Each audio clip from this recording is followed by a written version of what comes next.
Welcome to Immerse Kingdom's reading for Week 13, Day 65. Jehoshaphat, son of Asa, began to rule over Judah in the 4th year of King Ahab's reign in Israel. Jehoshaphat was 35 years old when he became king, and he reigned in Jerusalem 25 years.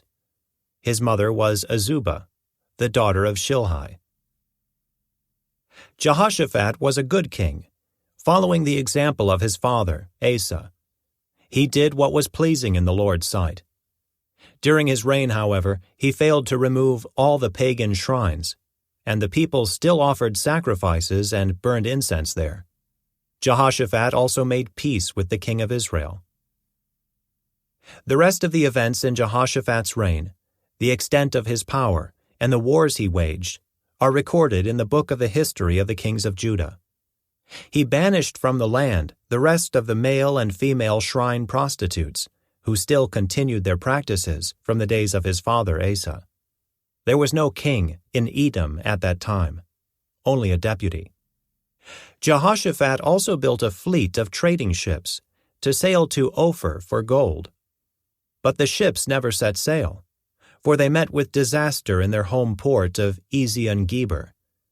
At one time, Ahaziah, son of Ahab, had proposed to Jehoshaphat, "Let my men sail with your men in the ships." But Jehoshaphat refused the request. When Jehoshaphat died, he was buried with his ancestors in the city of David. Then his son, Jehoram, became the next king. Ahaziah, son of Ahab, began to rule over Israel in the 17th year of King Jehoshaphat's reign in Judah. He reigned in Samaria 2 years.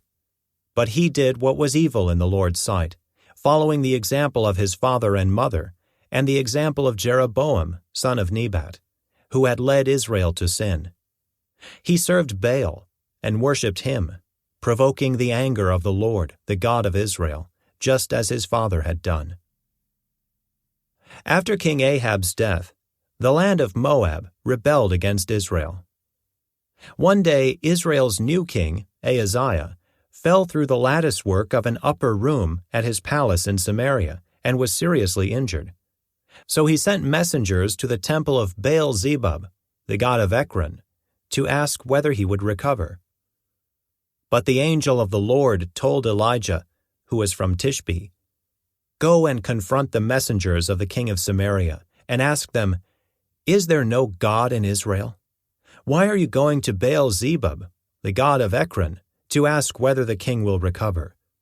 Now, therefore, this is what the Lord says. You will never leave the bed you are lying on. You will surely die.'" So Elijah went to deliver the message. When the messengers returned to the king, he asked them, "Why have you returned so soon?" They replied, "A man came up to us and told us to go back to the king and give him this message. This is what the Lord says. Is there no God in Israel?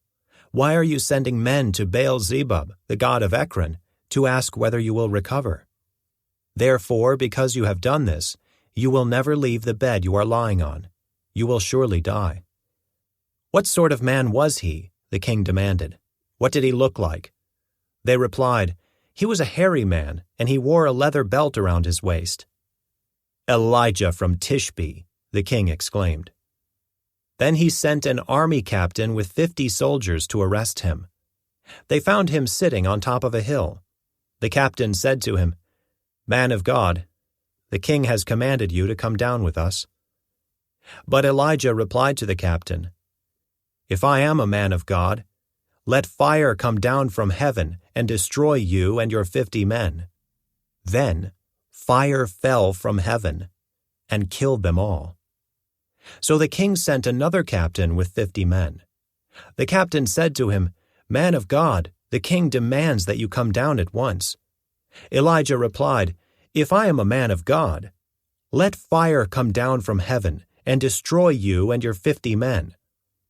And again, the fire of God fell from heaven and killed them all.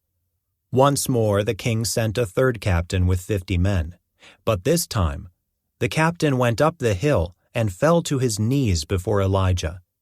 He pleaded with him, "O man of God, Please spare my life and the lives of these your 50 servants.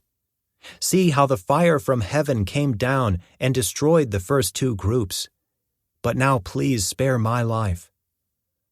Then the angel of the Lord said to Elijah, "Go down with him, and don't be afraid of him." So Elijah got up and went with him to the king. And Elijah said to the king, "This is what the Lord says. Why did you send messengers to Baal-zebub, the god of Ekron, to ask whether you will recover?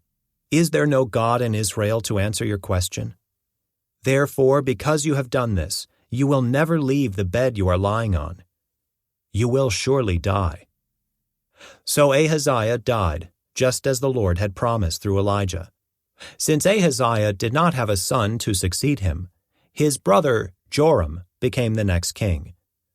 This took place in the 2nd year of the reign of Jehoram, son of Jehoshaphat, king of Judah. The rest of the events in Ahaziah's reign and everything he did are recorded in the book of the history of the kings of Israel. This concludes today's Immerse reading experience. Thank you for joining us.